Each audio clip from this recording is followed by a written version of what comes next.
चिंतन श्री गुरुदेव दत्त श्री स्वामी समर्थ। तुम्हा सर्वांचं आपल्या स्वामी शक्ती या चॅनलमध्ये मनापासून स्वागत आहे। स्वामी तुम्हा सर्वांच्या सर्व चांगल्या इच्छा पूर्ण करोत एवढीच स्वामींच्या चरणी प्रार्थना करते आणि आपल्या आजच्या या नवीन आणि सुंदर व्हिडिओला पुन्हा एकदा नव्याने सुरुवात करते।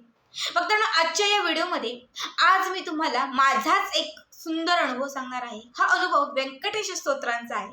बघा, मागच्या एका व्हिडिओमध्ये मी तुम्हाला व्यंकटेश स्तोत्राचा एक अनुभव सांगितला होता।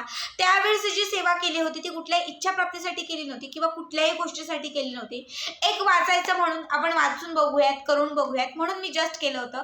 मात्र त्या सेवेत देखील मला खूप मोठी प्रचिती मिळाली होती आणि मी तो अनुभव शेअर केला होता। मला वाटते तो अनुभव सुद्धा 1 लाखच्या वरती लोकांनी तो अनुभव माझा बघितला होता।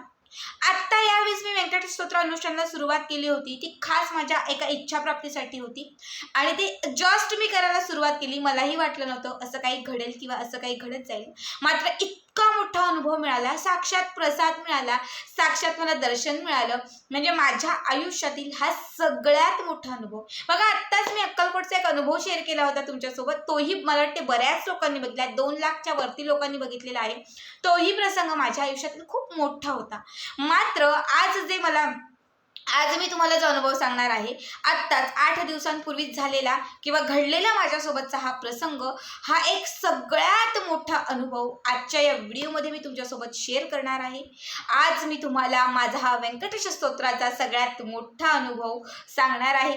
आजचा माझा हा अनुभव अगदी व्यवस्थित बघा, ज्यांनाही व्यंकटेश स्तोत्राचं पाठ करायचं आहे, ज्यांनाही अनुष्ठान करायचं आहे किंवा ज्यांची इच्छा आहे की आपण असं करावं किंवा ज्यांनी केलेलं आहे, त्या प्रत्येकाने आज माझा हा व्हिडिओ, माझा हा अनुभव नक्की बघा।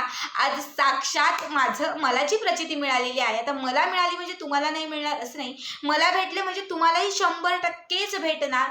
मी नेहमीच सांगत असते, फक्त तेवढा विश्वास ठेवा, विश्वासाने कुठलीही सेवा करा, तुम्हाला साक्षात भगवंत दर्शन देणारच। मला बऱ्याच वेळा माझ्यासोबत घडलेलं आहे, मी बऱ्याच व्हिडिओमध्ये तुमच्यासोबत शेअर केलेलं आहे। मला वाटते गेल्या वर्षी दुर्गा माता जेव्हा बसते, आपली नवरात्र बसते, त्यावेळेसचाही सगळ्यात मोठा एक दृष्टांत होता देवीचा, एक खूप मोठा अनुभव होता। तोही मला वाटते 5-6 लाख लोकांनी बघितलेला आहे।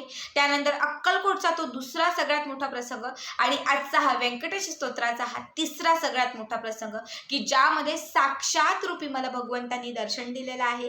तर आजचा हा अनुभव माझा शेवटपर्यंत स्किप न करता व्यवस्थित ऐका आणि जे कोणी चॅनलवरती नवीन असेल त्यांनी लगेचच आपल्या चॅनलला सबस्क्राईब करा, कारण तुम्ही आपल्या चॅनल सबस्क्राईब केल्यामुळे मी पुढचे जे व्हिडिओ बनवेन ते सर्वात आधी तुम्हा सर्वांपर्यंत पोहोचतील। तर आता बघा, मागचा शुक्रवार होता। खरं तर श्रावण महिना सुरू झालेला आहे। श्रावण महिन्यात काय सेवा करायची, माझं गुरुवार चालू आहे, बाकीच्याही सेवा चालू आहेत, पण श्रावण महिन्यात काहीतरी सेवा करायचं असं ठरलं होतं। जे काही आहे ते मी मनापासून करत होते।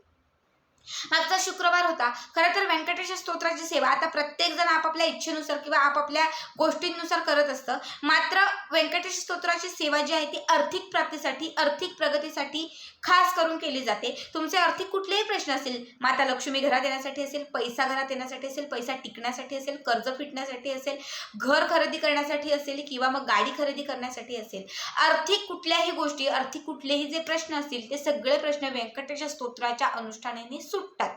हे एक नाही, 1000 लोकांचे याचे सुंदर अनुभव आहेत। आणि माझाही थोडासा आर्थिक प्रॉब्लेम होता, थोडासा आर्थिक अडचण होती आणि तेव्हा मला असं चालू होतं आता काय करायचं, कुठली सेवा करायची। आणि तेव्हा जस्ट असं डोक्यात आलं की आपण व्यंकटेश स्तोत्राचं अनुष्ठान करूयात।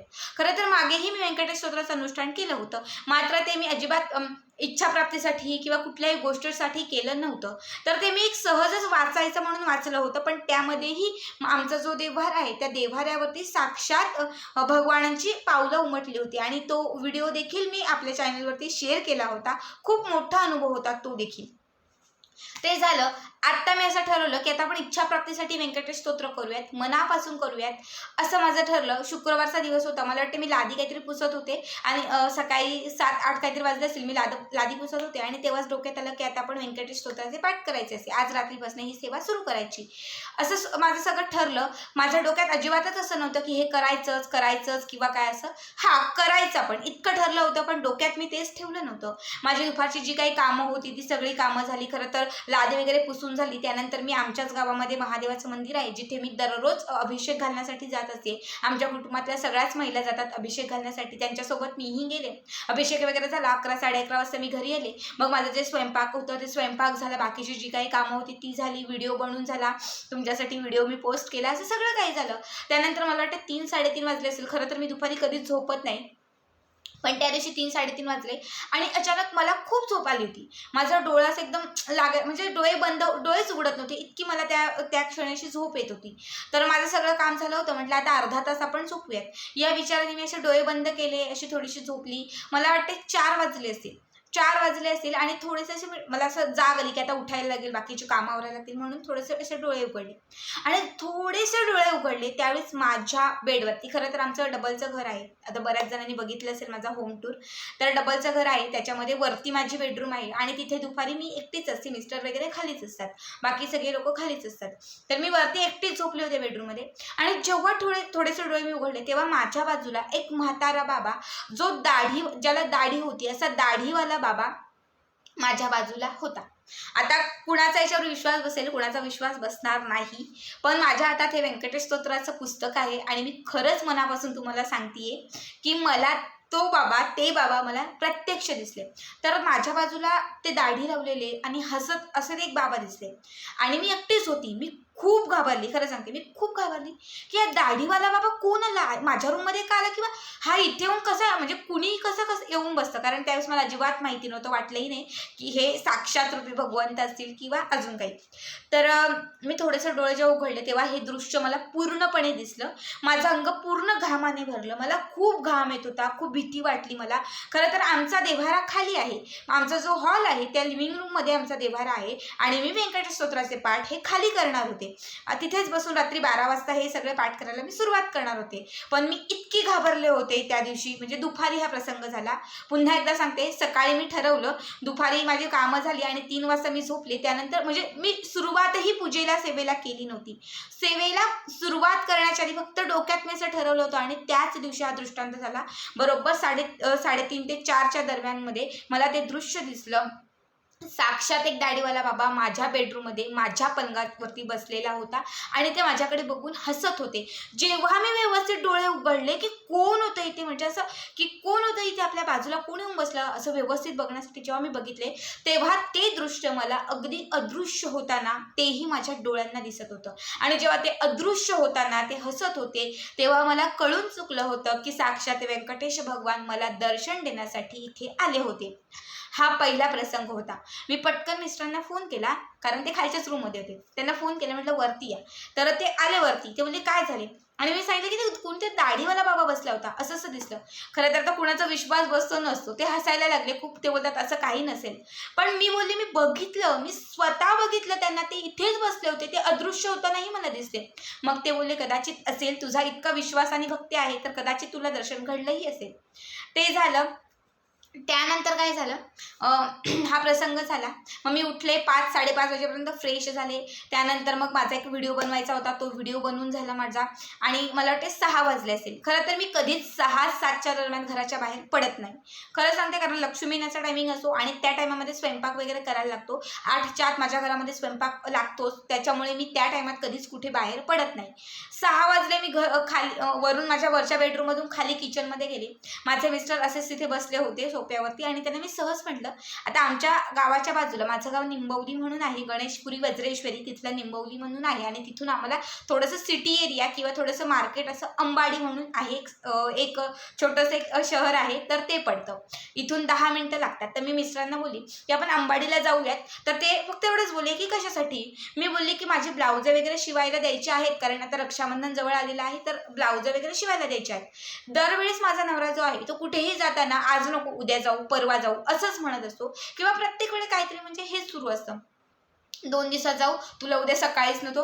पण त्या क्षणी ते अचानक बोलले की ठीक आहे चल. आणि मीच विचार करायला लागले संध्याकाळच्या टायमाला खरं तर घराच्या बाहेर मी कधी पडत नाही, ते मला कधी घराच्या बाहेर पडू देत नाही संध्याकाळी. कारण तो टायमिंग स्वयंपाक करायचा किंवा छोटी मुलगी आहे त्याच्यामुळे त्या टायमात आम्ही बाहेर पडतच नाही. पण ते चक्क बोलले की ठीक आहे चल. आणि मग मला स्वतःला थोडंसं ते शॉकिंगच वाटलं. मग मी जशी होती तशीच खरं तर मी गेले. जशी होती तशीच मी माझं पटकन आवरलं. माझी बॅग वगैरे होती छोटीशी, म्हणजे ज्याच्यामध्ये मी साड्या शिवायला द्यायच्या होत्या त्या घेतले, ब्लाउज वगैरे. आणि यांनी बोलले ठीक आहे चला. अगदी 5 मिनिटामध्ये मी गाडीमध्ये जाऊन बसली. आम्ही अंबाडीला गेलो. तिथे गेलो, तिथे एक मोठी बिल्डिंग आहे. त्या बिल्डिंगमध्ये वरती जिथे मी ब्लाउज शिवते तिथे मी गेले, ब्लाउज शिवायला दिले. त्यानंतर मी खाली आले म्हणजे बिल्डिंगच्या खाली आले. तिथे राख्यांची खूप दुकानं होती. खरं तर डोक्यात नव्हतं राखी घ्यायचं असं काही, पण आता म्हटलं रक्षाबंधन पण जवळ आले, पुन्हा यायला भेटतं नाही भेटतं, आता राख्या पण घेऊयात. म्हणून मी 2-3 दुकानं बघितली राख्यांची, पण मला काही चॉईस नाही आला. त्यानंतर अजून एका दुकानामध्ये गेले.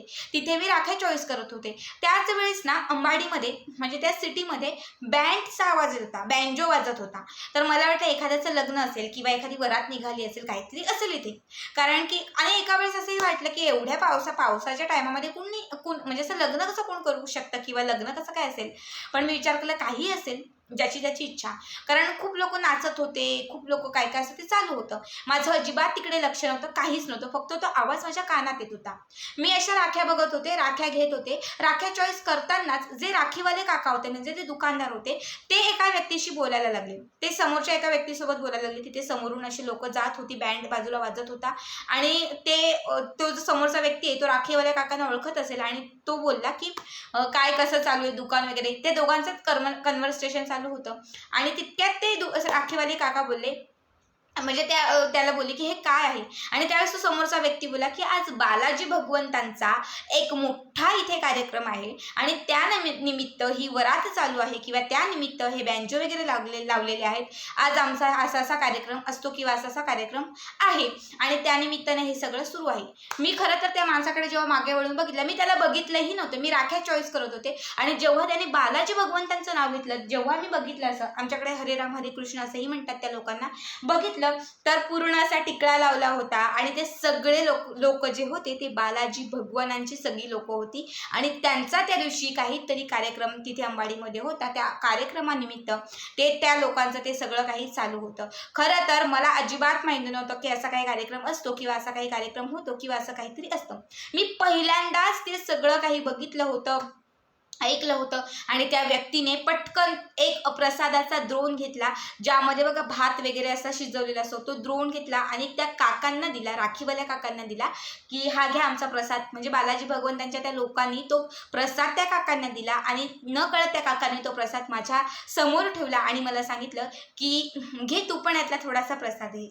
म्हणजे तो किती मोठा क्षण होता की मी सेवेला सुरुवातही केली नव्हती. फक्त मनात सकाळी ठरवलं की आज आपण सेवा करूयात.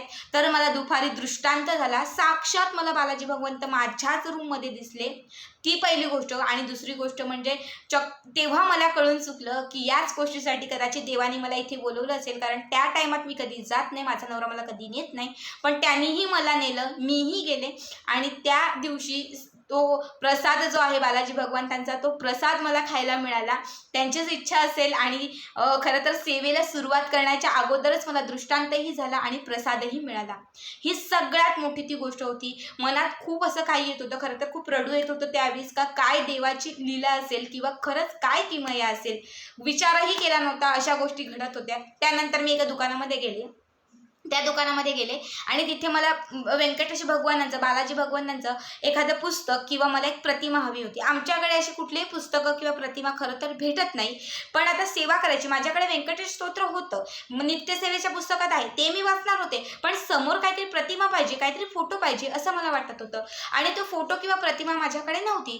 सो मला ती शोधायची होती, पण ती मला कुठेच भेटली नाही. एका दुकानामध्ये गेले, त्या काकाने एवढा मोठा गठ्ठा काढला, छोटी छोटी पुस्तकं. त्यांना मुली व्यंकटेश स्तोत्राचं पुस्तक आहे का? ते म्हटले बघतो मी. त्यांनी सगळं शोधलं, कुठेच नाही भेटलं, कुठेच नाही.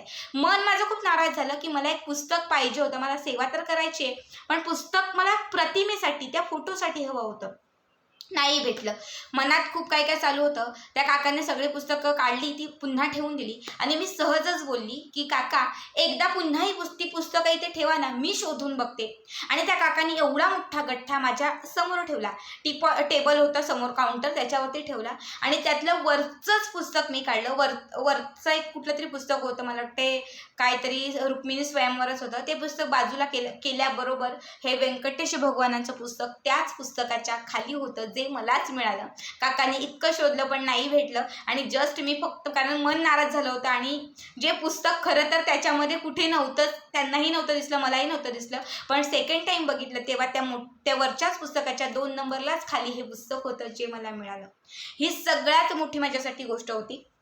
मी खूप खुश होते की ज्या गोष्टीसाठी मी म्हणजे मी खूप वेळा ऐकलं होतं की ही सेवा करत असताना अनेक संकट येतात, ही सेवा होतच नाही, पूर्णच होत नाही किंवा खूप खूप परीक्षा घेतली जाते. प्रत्येकाचे अनुभव तेच आहेत. मात्र माझा अनुभव सगळ्यांपेक्षा वेगळा होता, कारण मी मनात फक्त ठरवलं होतं की आपण व्यंकटेश स्तोत्र करायला व्यंकटेश स्तोत्र अनुष्ठान करूयात आणि देवाने अशा काही लीला दाखवायला सुरुवात केल्या की सेवा करण्याआधीच प्रसादही मिळाला, दृष्टांतही मिळालं, सगळं काही मिळालं होतं. त्यानंतर मग त्या रात्री, शुक्रवारच्या रात्री मी अनुष्ठानाला सुरुवात केली. रात्री 12:15 वाजता अंघोळ करून 12 वाजता मी पूजेला सुरुवात केली. छान पद्धतीने माझे पाठ झाले, खरं सांगते छान पद्धतीने. रोज खरं तर मी दिवसभरही झोपत नाही, सकाळी लवकर उठते, त्याच्यामुळे रात्री मला लवकर 11:30 वाजता झोप येते. पण त्या दिवशी 12-12:30 वाजून गेले, 1 वाजला, तरी मला अजिबात एक जांभई पण आली नाही. एवढे पाठ केले पण जांभई आली नाही. रात्री मला वाटते 1 वाजता मी काहीतरी झोपली असेल. 1 वाजता मी झोपली आणि त्यानंतर 1 वाजेनंतरही मला इतकं फ्रेश वाटत होतं, इतकं चांगलं वाटत होतं की सांगू शकत नाही. देवाचीच काहीतरी लीला असेल. ते सगळं झालं, पाठ झाले, सुंदर मी झोपले. दुसरा दिवस उजाडला. दुसऱ्या दिवशी छान पद्धतीने माझी सेवा झाली. मात्र तिसऱ्या दिवशी अशी गोष्ट घडली की तिसऱ्या दिवशी माझा मासिक धर्म आला. खरं तर आत्ताच 10 दिवसांपूर्वी ती गोष्ट, म्हणजे माझा जो प्रॉब्लेम आहे तो होऊन गेला होता. मग लगेच कसं, कारण मला कधीच असं होत नाही, कधीच नाही, आणि लगेच 10 दिवसामध्येच मासिक धर्म आला होता. म्हटलं देवा, बरोबर तुम्ही माझी परीक्षा पुन्हा बघितलीच, किंवा पुन्हा असं म्हणतात की परीक्षा घेतली जाते. मला खूप वाटायचं की परीक्षा नसेल, माझ्या ह्याच्यात नसेल, पण तुम्ही पुन्हा माझी परीक्षा घेतली आणि त्या 2 दिवसांमध्ये प्रॉब्लेम आल्यामुळे मी ही सेवा स्टॉप केली, कारण त्यामध्ये ती करायची नसेल. प्रॉब्लेमचे 2 ते 3 दिवस गेले. म्हटलं आता पुन्हा आपल्याला सेवा करायला लागेल. पण जी माझी इच्छा होती, खूप मोठी इच्छा होती खरं तर, आर्थिक व्यवहार होता आणि तो आता मी ते क्लिअर नाही सांगू शकत, पण मला वाटतं प्रॉब्लेमच्या दुसऱ्या का तिसऱ्याच दिवशी ती आर्थिक गोष्ट माझी क्लिअर झाली, जी वर्षांपासून अडकली होती. ती होईल असं वाटलंही नव्हतं. मात्र ती गोष्ट जी आहे ती माझी प्रॉब्लेमच्या दुसऱ्या त्या तिसऱ्याच दिवशी क्लिअर झाली. आणि म्हणजे बघा देवाची कशी इच्छा होती, माझ्याकडनं फक्त 2च दिवस सेवा घडून घेतली. इतका मोठा तो प्रसंग, पण इतका मोठा तो अनुभव की सगळंच मला त्या 2 दिवसाच्या सेवेने सगळं मिळालं. मनापासून सेवा करा, मनापासून भक्ती करा, नक्कीच देव तुम्हाला, भगवंत जे आहे ते तुम्हाला दर्शन नक्कीच देणार आणि देणार. माझा हा आजचा अनुभव तुम्हाला कसा वाटला नक्की कमेंट करा आणि पुढचे व्हिडिओ पाहण्यासाठी चॅनलला सबस्क्राईब करा. भेटत पुन्हा एकदा अशाच एका नवीन सुंदर आणि छान व्हिडिओमध्ये. तोपर्यंत सर्वांना धन्यवाद.